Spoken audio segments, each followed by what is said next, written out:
परिचय। जब भी हम किसी वस्तु को गति प्रदान करते हैं, जैसे अपनी पेंसिल का प्रयोग लिखने में करते हैं या फिर हम चलते हैं, तो हम बल का प्रयोग करते हैं। जरा सोचो कि कितनी बार हम अपने कागज को खो देंगे अगर जड़त्व इसको स्थिर नहीं रखता। उद्देश्य।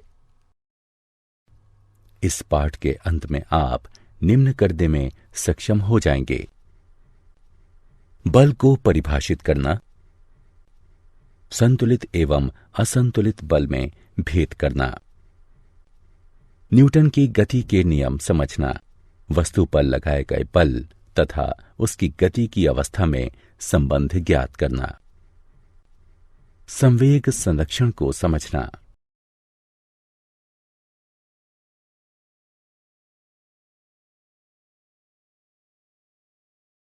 बल और उसके प्रकार।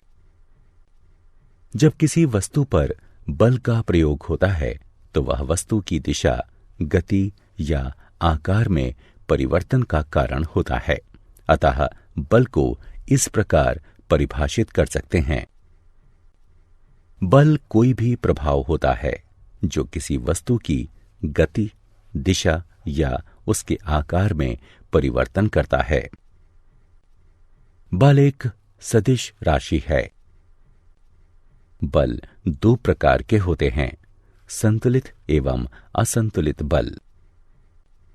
जब किसी वस्तु पर दो बल विपरीत दिशा में लगते हैं किंतु फिर भी वह वस्तु अपनी स्थिति परिवर्तित नहीं करती है, तो उसको संतुलित बल कहते हैं। उदाहरण: किसी पिंड को एक समान बल से दोनों तरफ से धकेलना। असंतुलित बल वह बल है जब किसी वस्तु पर एक समान विपरीत बल नहीं लगता किंतु फिर भी वह वस्तु की स्थिति को परिवर्तित कर देता है। उदाहरण: जब किसी पिंड को अधिक बल के साथ एक तरफ से धकेला जाता है।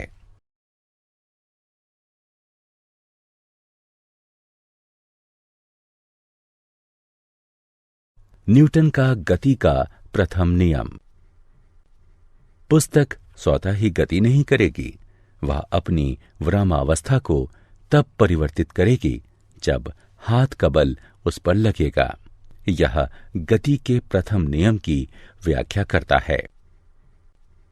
गति का प्रथम नियम दर्शाता है कि एक वस्तु अपनी स्थिर अवस्था में बनी रहेगी तथा वह वस्तु गति की अवस्था में तब तक नहीं आएगी जब तक कि उस पर कोई बाहरी बल कार्यरत ना हो।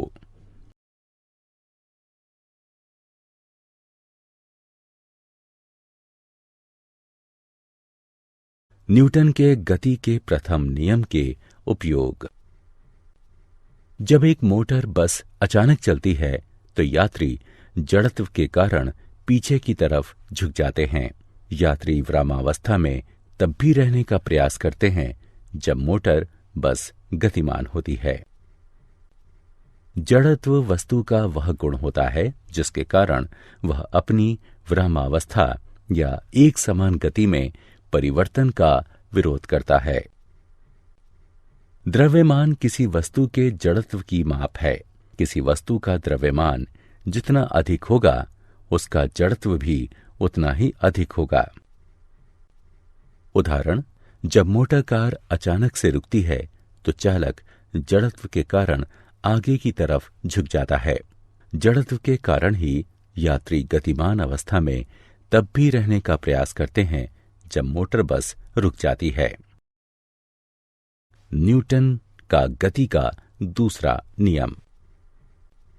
न्यूटन का गति का दूसरा नियम दर्शाता है कि किसी वस्तु पर लगने वाला बल उस वस्तु के द्रव्यमान तथा लगाए गए बल की दिशा में उत्पन्न त्वरण के सीधे समानुपातिक होता है।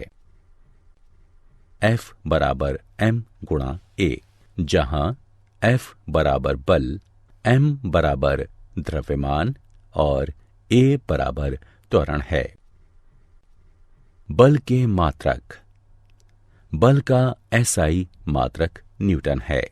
न्यूटन को इस प्रकार परिभाषित कर सकते हैं कि 1 न्यूटन किसी 1 किलोग्राम द्रव्यमान वाली वस्तु में 1m/s वर्ग यानी मीटर प्रति सेकंड वर्ग का त्वरण उत्पन्न करने के लिए लगाए गए बल के बराबर होता है। मात्रक बराबर kg/m/s वर्ग यानी किलोग्राम मीटर प्रति सेकंड वर्ग या न्यूटन। 1000 किलोग्राम द्रव्यमान वाली वस्तु में 0.5 m/s वर्ग का त्वरण उत्पन्न करने के लिए आवश्यक बल की गणना करो। F बराबर 1000 गुणा 0.5 बराबर 500 न्यूटन बटे kg/m/s वर्ग।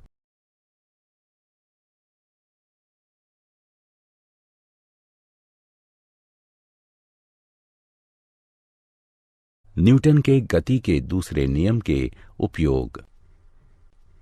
क्रिकेट में खिलाड़ी गेंद को पकड़ने यानी कैच करने के साथ अपने हाथ को नीचे लाते हैं, क्योंकि इससे गेंद का त्वरण घटता जाता है तथा गेंद को रोकने के लिए बहुत कम बल लगाना पड़ता है एवं इस प्रकार खिलाड़ी के हाथों में कोई चोट नहीं लगती।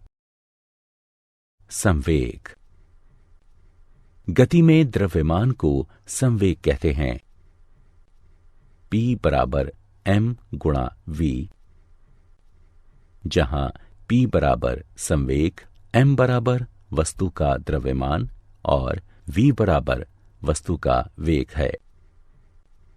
संवेग का SI मात्रक किलोग्राम मीटर प्रति सेकंड है। अतः द्रव्यमान तथा वेग के संयुक्त प्रभाव को संवेग कहते हैं। यह एक सदिश राशि है। किसी वस्तु के संवेग में परिवर्तन उस वस्तु पर बल की दिशा में लगने वाले असंतुलित बल के समानुपाती होता है।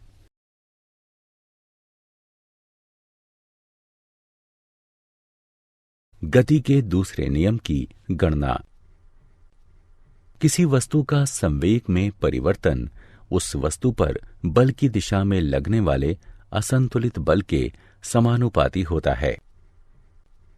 माना कि आरंभिक संवेग p1 बराबर mu है और माना कि अंतिम संवेग p2 बराबर mv है। अतः संवेग में परिवर्तन की दर बराबर होगी m गुणा v घटा u बटे t के। बल बराबर k गुणा m v घटा u बटे t, जो कि बराबर होगा kma के, जहां k एक अनुपातिकता स्थिरांक है।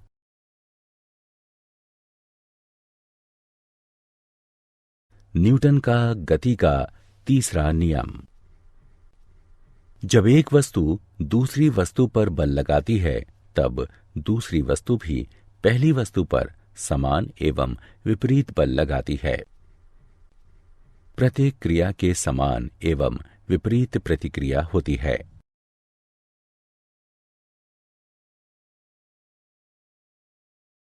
न्यूटन के गति के तीसरे नियम को समझने के उदाहरण।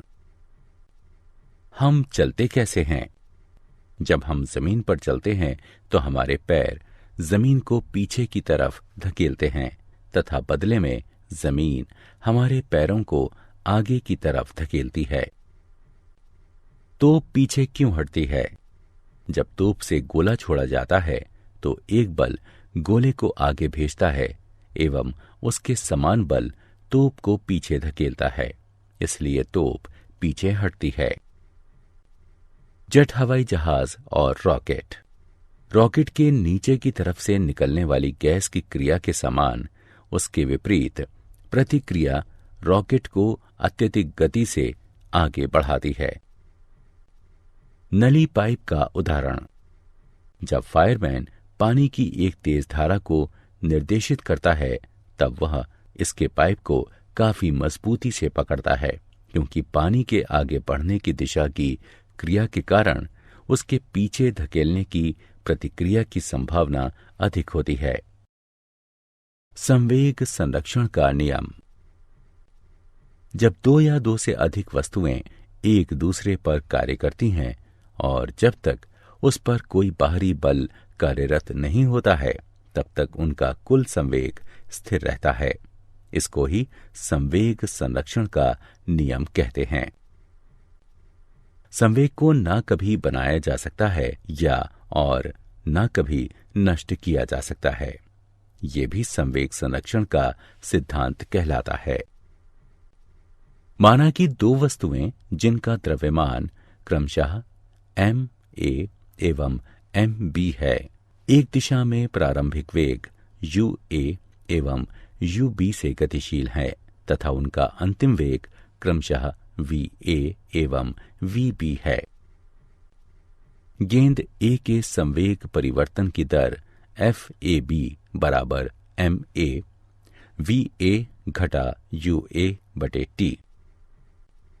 गेंद B के संवेग परिवर्तन की दर FBA बराबर mb vb घटा ub बटे t।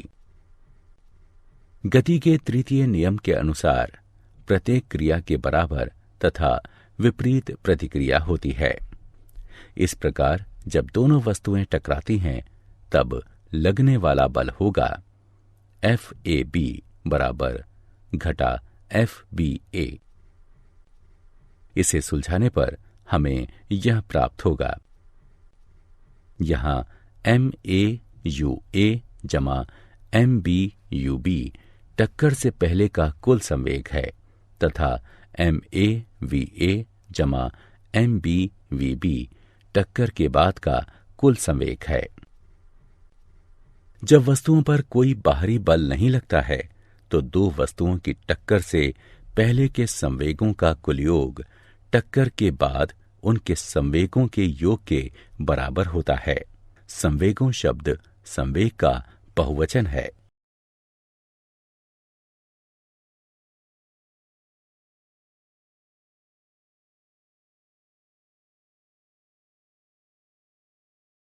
क्या आप जानते हैं, सर इज़ाक न्यूटन ने जड़त्व तथा बल की अवधारणाओं के आधार पर सभी वस्तुओं की गति का वर्णन किया तथा यह पाया कि वे संरक्षण के नियमों का पालन करती हैं। जब किसी बिंदु कण पर लगने वाला कुल बल शून्य होता है, तब वह संतुलन में होता है। किसी निकाय में जब वस्तुएं विभिन्न वेगों से गतिशील होती हैं, तब यह पता लगाना मुश्किल होता है कि कौन सी वस्तु गति में है और कौन सी वस्तु स्थिर है। इस वाक्यांश को तकनीकी रूप से दूसरे शब्दों में कहें तो भौतिकी के नियम हर जड़त्वीय आदर्श सिद्धांत में समान होते हैं, अर्थात ये गैलीलियो रूपांतरण द्वारा संबंधित सारे फ्रेमों में समान होते हैं। गुरुत्वहीन वस्तु जब पृथ्वी की चारों तरफ की कक्षा में नीचे गिरती है, तब न्यूटन के गति के नियम इन स्थिति में ज्यादा प्रत्यक्ष होते हैं।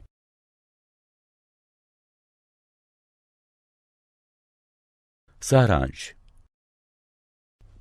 आइए हमने जो कुछ सीखा है उसे संक्षेप में दोहराएं।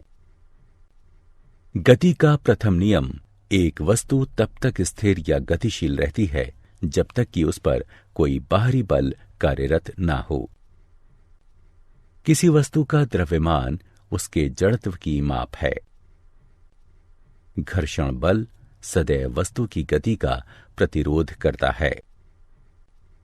गति का द्वितीय नियम, किसी वस्तु के संवेग परिवर्तन की दर वस्तु पर आरोपित असंतुलित बल के समानुपाती एवं बल की दिशा में होती है।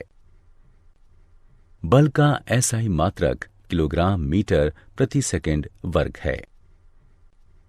गति का तृतीय नियम, प्रत्येक क्रिया के समान एवं विपरीत प्रतिक्रिया होती है। कुल संवेग हमेशा संरक्षित रहता है।